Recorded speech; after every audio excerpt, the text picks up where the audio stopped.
Hello, I'm Stuart Crainer, co-founder of Thinkers 50 and director of the Business Ecosystem Alliance. Welcome to Open Talk 2022, in which we are looking at the rise of the ecosystem economy and much more. Our guest for this session is Professor Chen Jin.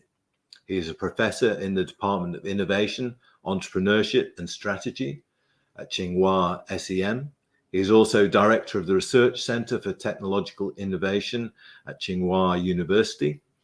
Dr. Chen has been a visiting scholar at the MIT Sloan School of Management and a visiting fellow at Sussex University. His research and teaching focuses on management of technology and innovation. Professor Chen has published more than 30 books on the management of technology and innovation in China. He has also edited 2 books in English, Innovations in Business, which came out in 2010, and Quality Innovation, which came out in 2014. Professor Chen, welcome. Perhaps you could give us an overview of your work. Okay, thank you for your invitation. Talk about my current work about work. My driving force work to make any organization more innovative, more creative. So traditional organization will be efficiency oriented, but we should transfer them to innovative, creative one. So this is very important management innovation trends. So traditionally we use the scientific management like Taylor posted, and this is very good management innovation. But in the knowledge society, in the information society, we need more creative one. So traditional bureaucratic organization face a problem that they are slow reaction to the customer needs and slow reaction to the needs also of the employee. Under the current organization culture will be very passive, and they also get some fear, very fear, and also unhappy. That's a problem. That's a problem. So I believe management innovation should bring the traditional organization more innovative, but more happy life for the people. So firstly, we should transfer traditional organization to be more open one. So that means ecosystem is the best way to transfer traditional way to be more open to the open society. So make them more dynamic. So my work to integrate the work by David Teece use dynamic capability. So we should transfer our organization more dynamic and raise the dynamic capabilities. This is very important. In not to that, we should transfer traditional like a business group to be a platform, to be innovation ecosystem. This is very important. So in China, I believe here get some advanced practice to transfer traditional business group to business ecosystem. This is very important pioneer do. So this is very important. In the same time, the highest practice also transfer the internal business group, like business unit, to be a small mini group. We call it RenDanHeYi. So RenDanHeYi transfer traditional business group to be thousands of RenDanHeYi small mini groups. And this is introduced called, we all know that called intra-entrepreneurship or internal entrepreneurship. This is very important. That means the employee could be the master of the enterprises. Traditionally, our investor, our stakeholder our entrepreneurs is a master of the enterprises. The employee has no right to have a better control of the company. That's not good. But I believe in the future, everyone have the chance to be a master. So that means traditionally called entrepreneurship or entrepreneur contracted theory is some outdated, because we need transfer one entrepreneur contracted theory to be sounds of contracts by employee. This is very, very important. So I believe many companies in the United States or maybe in UK, they pay no attention to the platform and the ecosystem outside the company, bridges the boundary of the enterprise, but not bridges the boundary within the organization. In the organization within, is still very bureaucratic, very low efficiency, and they are hardly to embrace the VUCA system, VUCA, because this is a fast changing world. You need our every employee innovative, every employee have leadership, every employee to be an entrepreneur behavior. This is very important. I believe this kind of hire the practice is very good one, very good one. But if everyone to be an entrepreneur, that also some problem. Also problem because there will be a fierce competition among the mini groups. This is not so good. So RenDanHeYi move to another stage called 练群合约. 练群合约, that means the small group have some coordinated connection, and they are cooperated together, not just competing each other. So RenDanHeYi is the initially innovation, but the second phase we should move to 练群合约. 练群合约 means there is a coordination among the mini groups. This is very important. That means we should provide the coordination mechanism to the small groups. So this is very important. This is very important. So that means we face called the governing the commerce. We should provide the common platform to the small entrepreneurs, to the small mini groups. So that means we not just from bureaucracy to the market system. We should back to a little bit to the market system within the organization, but add some coordination. We back to some network issues. So that means market system within the corporation plus mechanic system is one of the best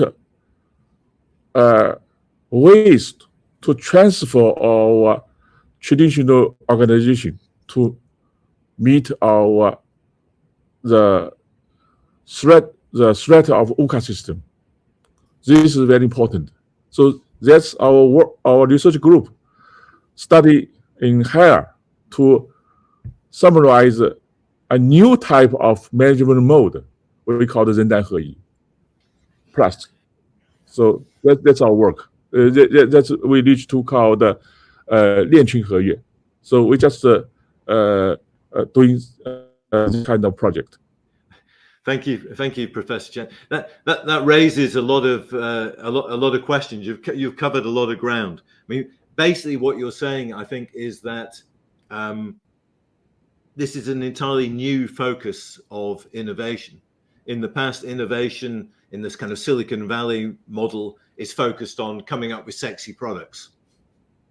But you're reevaluating innovation as a means of making people happy and fulfilled.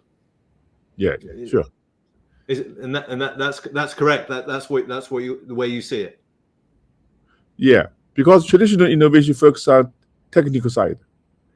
So better new product and new processes. This is very good. But this kind of organization cannot reach the high level of global value chain. In order to reach the high level of global value chain, you should have not only have technical innovation, but also management innovation. So management innovation is the top one, as Professor Gary Hamel mentioned. So we pay attention to the management innovation. But traditional management innovation focus on the operation issues to raise the efficiency, driven by Taylor's model, scientific management. This is good, not so bad, it's good. We still need some kind of one, but that's not enough. Because at the current Taylor's system, the people is very passive. The process is the dominant one. So we people just like the very, very, very passive robotics for the process. This is not good. I believe any company, the human is the best asset. As Mr. Zhang Jin means that the goals, the purpose of enterprises is maximization of the human value, not the stakeholder value. That's very revolutionary management thought. We should maximizing everyone's value of everyone, including our traditional workers, not only scientists, not only R&D people, not only marketing people, but every common people. They're very important. So this kind of idea fit the idea called Edmund Phelps, the Nobel Prize winner in economic science. Edmund Phelps also emphasized the real wealth come not just from the rare entrepreneur. The entrepreneur is very rare. So the wealth should come from every common people. This is very important. Let's move to our organization more people-centered, not elite-centered. So current organization theory is elite, smart people, innovative people. But we should make everyone to be the master of the company. So everyone have the potential. So this is our, I believe, management model innovation. I think in the world should transfer to this area. So for example, in Japan, they are set up called KCPC. That means knowledge creation partnership. That means should transfer traditional Japanese management from efficiency oriented to knowledge creation. To knowledge creation, we should respect every people, because every people have a tacit knowledge. As Hayek said, that tacit knowledge is very important. We should have a tacit knowledge, and tacit knowledge just not operational one, but also of it increase our value, the belief of the people. This is very important, and this coincides the idea of Adam Smith. Adam Smith, the invisible hand, not just the traditional price control system, but also the invisible moral adjuster model. So this is a concern of ethical issues. So ethical issues not just concern about environmental issue, but also their own value, that the good value that make their kindness, their love to the society. This is another invisible hand. We use this another. There's two invisible hands by Adam Smith, not just marketing system, also the moral adjustment. So we should raise the moral issues. That means our management research management innovation not just consist of instrument or tool model, but should transfer to our model, to our ethical model, or we call the model level, because both Eastern society or Western society, our goal is same, make a better world. So not just making money. Money is important, but we should do something more than money. So this is what we try to do. So the book I tried beyond the hard work. My current work is called meaningful management, which means management for meaning, not for money. Meaning is important, but we should go beyond money. So this is the kind of work I just write. I finished, almost finished. I will be published by end of this year. So management for meaning. So HEYi also same. HEYi also do for every employee more happy. So I interview lots of HEYi employee. I ask why they work at HEYi. That they means I'm so happy at HEYi. This is very good. This is my current work. Yeah. So what management innovation, which, as you say, Gary Hamel has written about and sees it as a competitive advantage, why is it ignored? I mean, you don't see, companies aren't trying to improve their management in a kind of a coherent way. Don't you think it's still ignored as its power is overlooked as a source of competitive advantage? So the idea of Gary Hamel is so revolutionary. So it's hardly to implement in many organizations. I believe HEYi is more practical way to reach the goal of Professor Gary Hamel, but use it is a very evolutionary way, because management innovation should have a suitable way to implement it. So RenDanHeYi is the best way to respect every employee, and RenDanHeYi has a coordination system. I believe RenDanHeYi will be better than RenDanHeYi, because RenDanHeYi will be more radical management innovation. Sometimes some company hardly use it. For example, some process-oriented, like a pharmaceutical company, it's very hard to divide the company into several mini systems. This is difficult for these companies. So I believe we should have we call it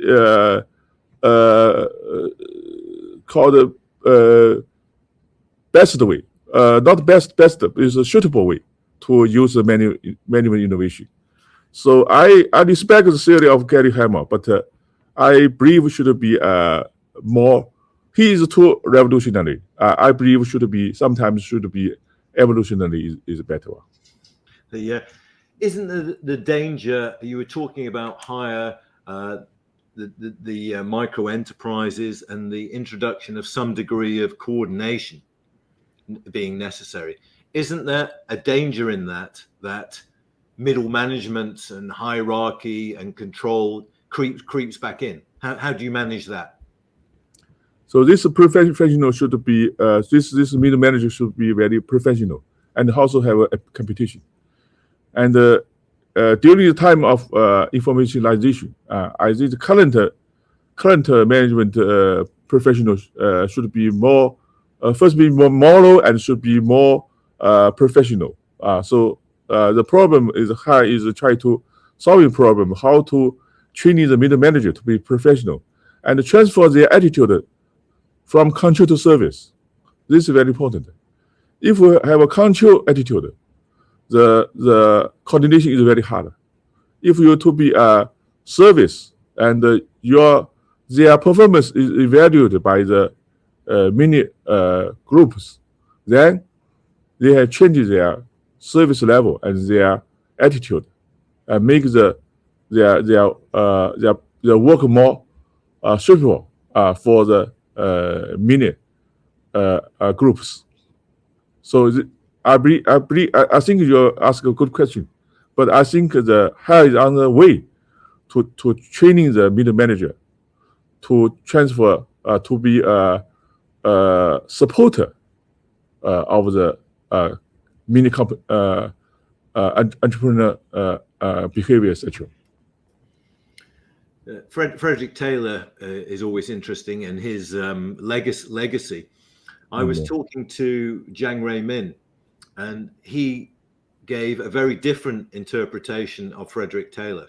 In the West, we see that Frederick Taylor, the archetypal example is the foreman with the watch and the man digging the hole.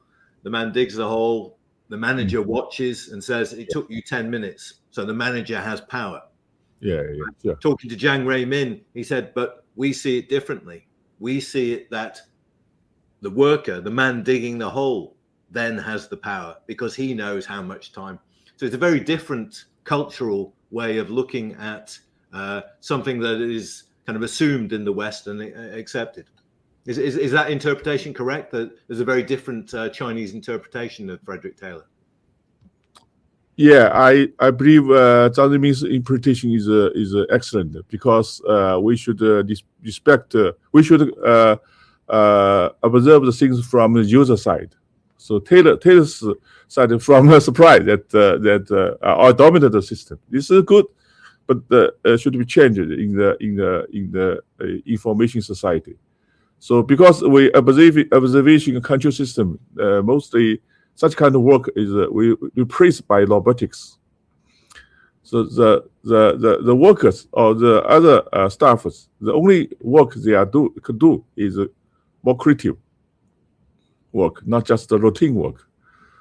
So I believe the management in industrial revolution it's good, but should be transferred to the new management system. So I believe respect the employee and ask the employee do it yourself. He understands it well. I believe this is a kind of we call design thinking. And you've written 30 books in Mandarin about the management of technology and innovation in China. Do you think there's an appetite in organizations outside China to learn from the Chinese approach to innovation and technology? Okay, it's still on the way because Chinese businessman or manager, I like they're good at resource coordination. They build the guanxi of the ecosystem is their advantage. But they are gradually should focus on the technology per se. So both state-owned enterprises and the private enterprises now emphasize more the technology side. Especially in the current stage, is state-owned enterprises do better than the private one because they focus on the long-term technology achievement. This is quite interesting. So So I believe we should balance the technical side and organizational change. We call the double helix. This double helix is very important. Make them choose better one. So I from observation, HEYi also now gradually focus on technology frontier. Traditionally, they first focus more about management innovation, but as a second generation of the HEYi CEO and chairman, they are gradually pay more attention to the central R&D and the technology development. I think they try to balance. Only management innovation is not enough for organization. For one should be balanced one. Can we talk a bit about the importance of ecosystems? I mean, it seems to me what we're charting is the rise of the ecosystem-based economy, where competitive advantage is built around ecosystems. I mean, ecosystems have always been there, and we've always understood a little about them. Like in Silicon Valley, we understand there's ecosystems at work there, but the way you're looking at ecosystems is that they're universal and affect organizations internally as well as externally. Can you say a little bit more about the dynamics at work? Okay, so ecosystem is one of the best way to managing organization. So I believe that in year of 1997, the best company is GE, IBM, etc. But currently, is best enterprises will be Microsoft, Apple, Alphabet, etc. So this kind of company is an ecosystem company, managing with ecosystem idea. This is very important. I believe ecosystem will use resources than the non-ecosystem company. Their efficiency will be high, and their income per employee will be high. This is very important. So in order to build an ecosystem, you should broaden your way from microwave to mesowave. Microwave. Traditional management thinking is a microwave. We are managing our company itself. Don't think about the relation with the supply, with the customer, etc. Which in the ecosystem management way, we think about the upstream and the downstream company. This is very important.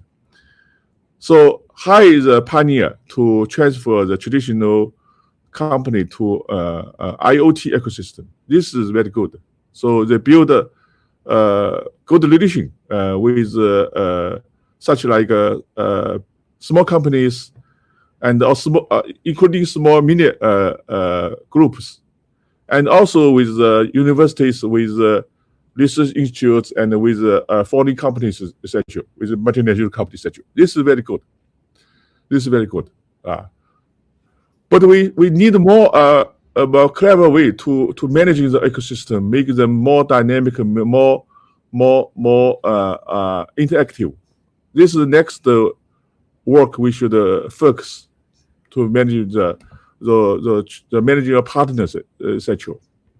So this is very important. This is very important. So another case in China is BOE. BOE means Beijing Oriental Electronics. It focuses on the display technology, display, like television and the PC, etc. So they grasp the core technology of display, like OLED. OLED is a very advanced display technology.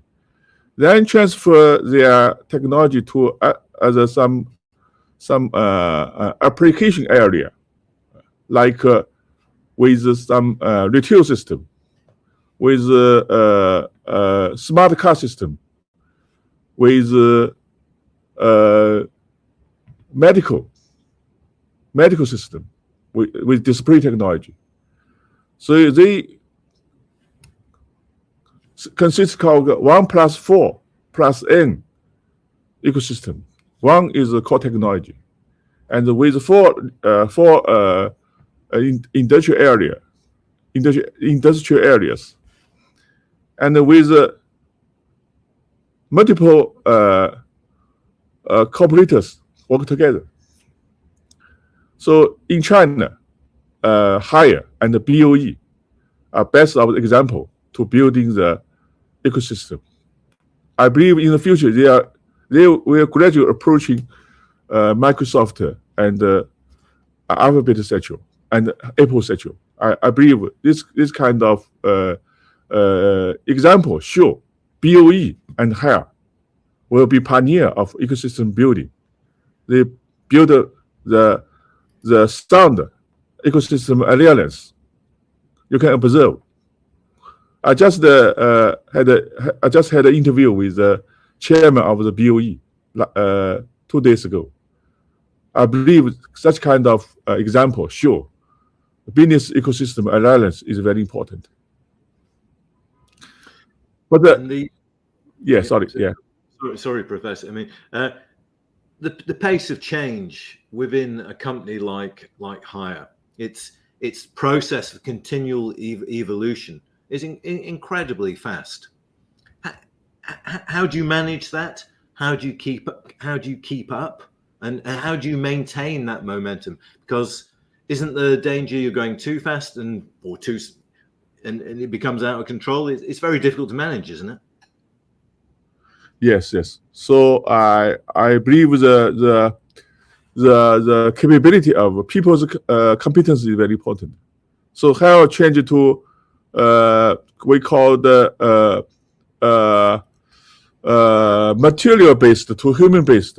Now change to the competence based. We should accelerate the learning process of every employee.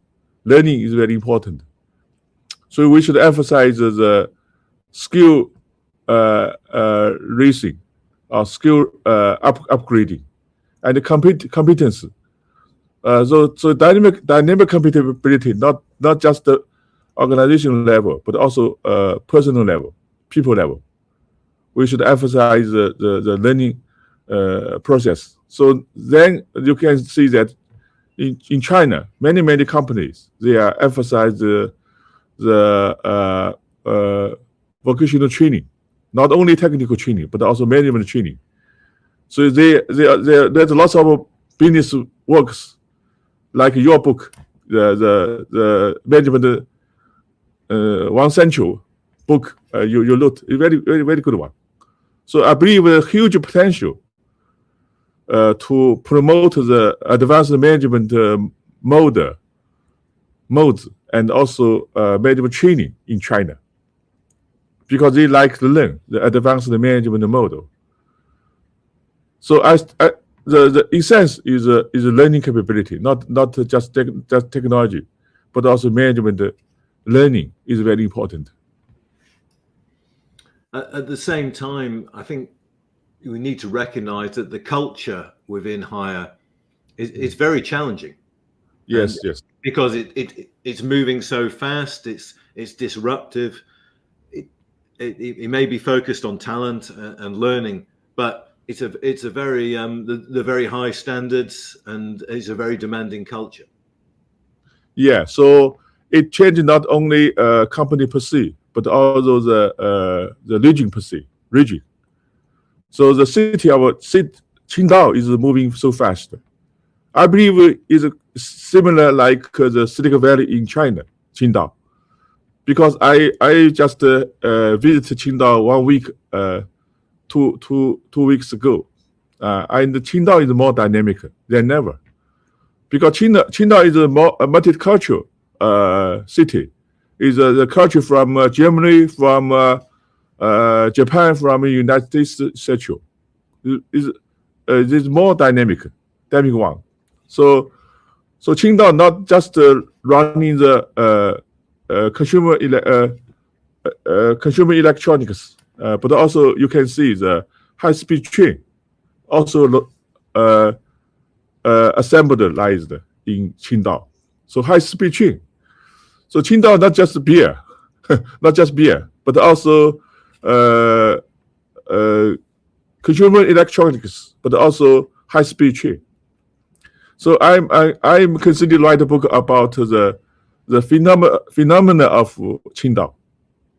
Qingdao is a very dynamic one. So the company should involve with the city.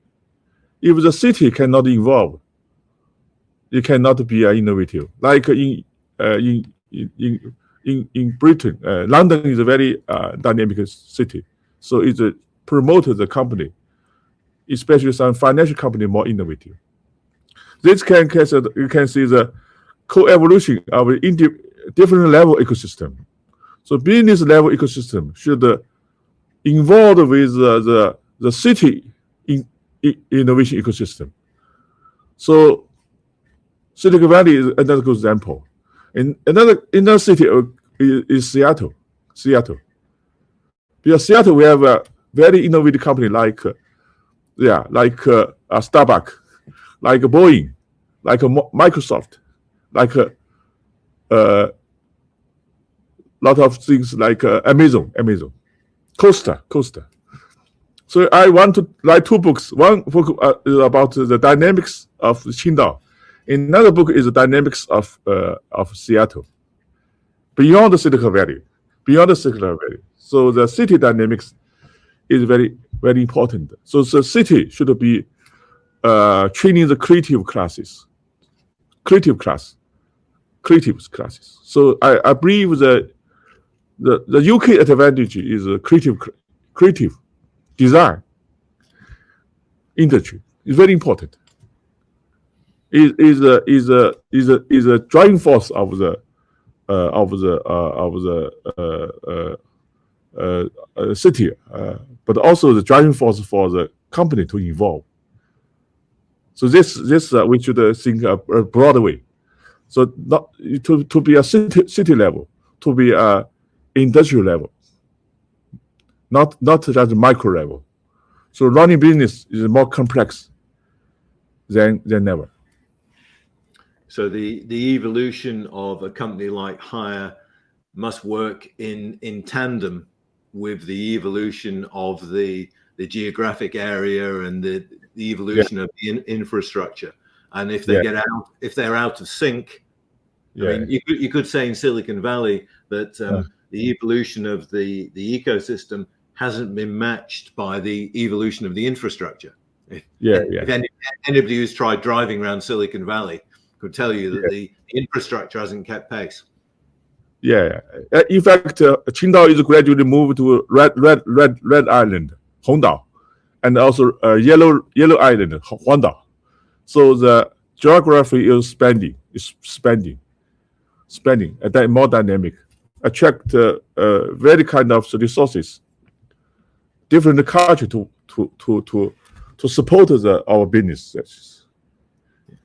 This is very interesting. Let's go back, Professor Chen, to a phrase you used earlier, master of the enterprise. I know a slogan at Hire is that everyone is a CEO. And it's easy looking out to say, well, it's just a slogan. It doesn't mean anything really. But you're saying this is really what Hire is demonstrating is a kind of a new era of empowerment.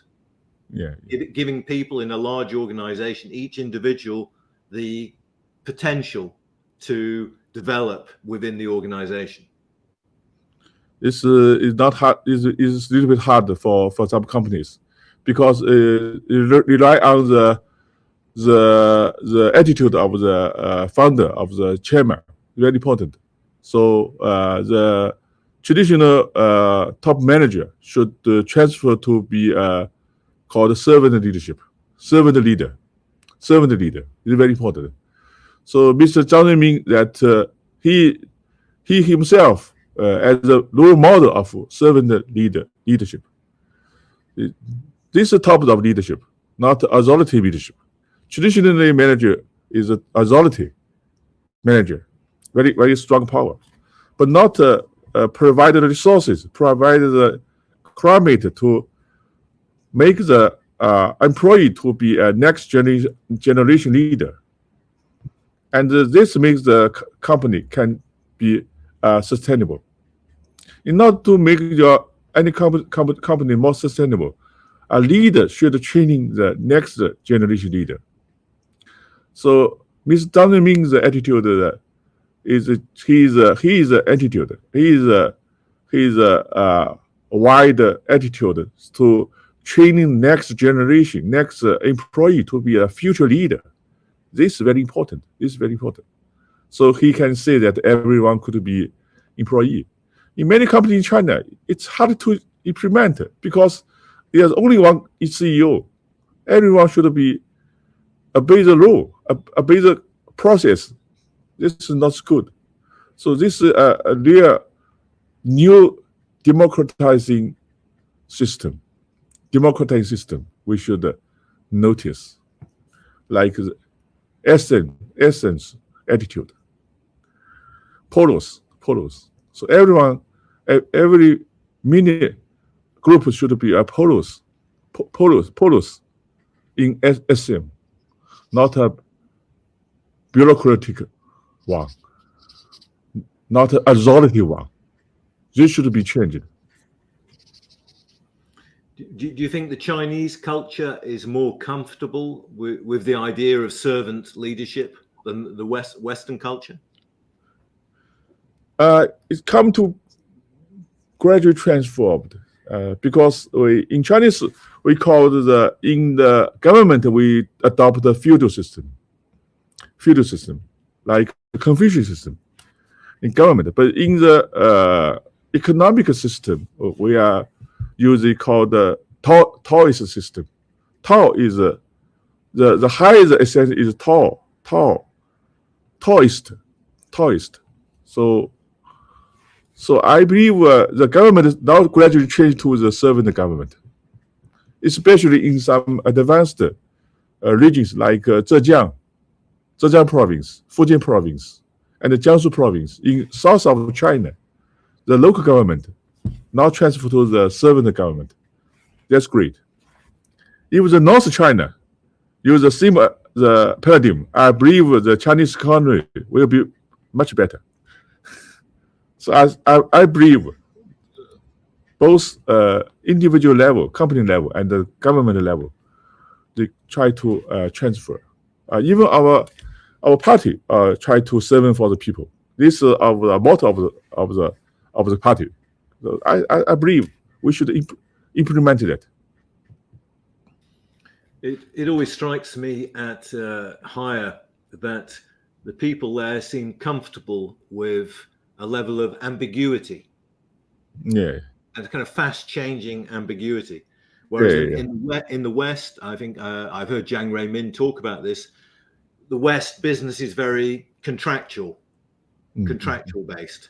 Whereas in China, there's comfort with vagueness and ambiguity and different interpretations. People are more comfortable with that. Is that a correct interpretation? Yes. Because our Oriental people, Oriental society, we are get used of some unclear ways. So we are accustomed to that because we don't have the training of Aristotle logical thinking. Because in Greece we have a strong training of logic, but our Oriental people is a lack of logical training, like Aristotle and the Scotland, and also Plato, especially Plato. Plato is very logical. So that means, so in science, Western society is do much better, but in art sometimes Eastern is have chance. So we are getting use of that. This one. So so this is different culture of different regions. So we custom to that one. Yeah, you only have Confucius. Yeah. We like to some unclear. If in Chinese way that if the clear water that no fish. Clear water there's no fish. It should be some dirty, but not so dirty. Just, some unclear water is better. You mentioned earlier the influence of David Teece's work on dynamic capabilities. Can you just go over that again? How you're interpreting and see David's work as being applicable now? Because traditional strategic management thinking is based on the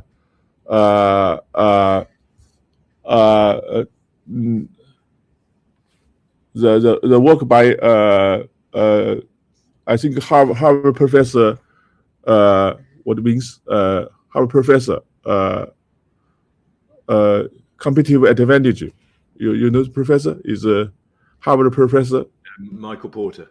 Michael Porter, yeah. So he adopted the system of environment-driven system. The environment-driven system is good, but sometimes is very passive. So then the core competence by Gary Hamel and Paul Haddad is a very good one. But the core competence have the deficit of collegiality. Sometimes hard to change. So I believe David Teece well balanced the work by Michael Porter and Gary Hamel, make a balance, something like Chinese way, mixed stage. So I believe dynamic capability is the core of the future of strategic management. I just finished a textbook of strategic management based on the idea of David Teece. Also, this idea initiated by Professor Nonaga from Japan, because Nonaga has a good friend with David Teece. So in year 2017, all of us visit UC Berkeley, and Nonaga said we should pay more attention to the dynamic capability. I support his ideas. Then we now change our traditional strategic management from Michael Porter one to David Teece one. We respect the work by Michael Porter, but also we should notice the dynamic capability is a better imperator, better way to change our fast-changing world. What do you see as the next challenge for Hire? They've done, they've evolved amazingly. They're the biggest white goods company in the world. Jiang Ruimin has stepped down from CEO to become chairman emeritus. What is the big challenge they face now? The big challenge they face are the core technologies. Because if the good management system, but without technical innovation, sometimes the danger. So you need in China is Huawei. Huawei has a core technology, but Huawei lack of better business ecosystem, and its management system is not so advanced. It's very bureaucratic one. So best way is bridging the Huawei and Haier, make it together. So Haier should learn from Huawei as to get some core technology. So now Haier is building their central R&D center. Now, I believe if Huawei can build an ecosystem, then could be a better one. This is the challenge faced by Haier in the future. Are you optimistic that organizations in the West and in China will learn from Haier? Because it's obviously doing some fantastic things in terms of its management innovation, setting people free. Are you optimistic that other organizations will follow? I believe, firstly, I'm very optimistic that if we change this model first to the transnational companies is a better way. In China, mainland China is difficult because the multinational companies, they understand the law of innovation, law of the individualism. I believe currently EMC have a better used in multinational company like GE, etc. In China, still some problem because we hardly transfer. I believe there's to be this work should be supported by the government. This Chinese way sometimes is very strange. If government set up a rule that the other company can use it, so then currently I try to coordinate high with our China Association of Management, China Association of Enterprises. Try to use the intermediary organization, semi-government issues to promote the highest model. So current work cannot promote EMC in China. It's easy to use for the multinational companies, but it's hard to use in the mainland company. is difficult. Professor Chen, we're out of time. Thank you very much for your insights, and please keep us posted on your work as it emerges. I think bridging the knowledge gap between best practice in China and best practice elsewhere in the world is really important work, and understanding what Hire is doing and where it fits into the history of management in China and beyond is really, really riveting. So thank you very much for your time today. Thank you so much. Thank you. Thank you for inviting me.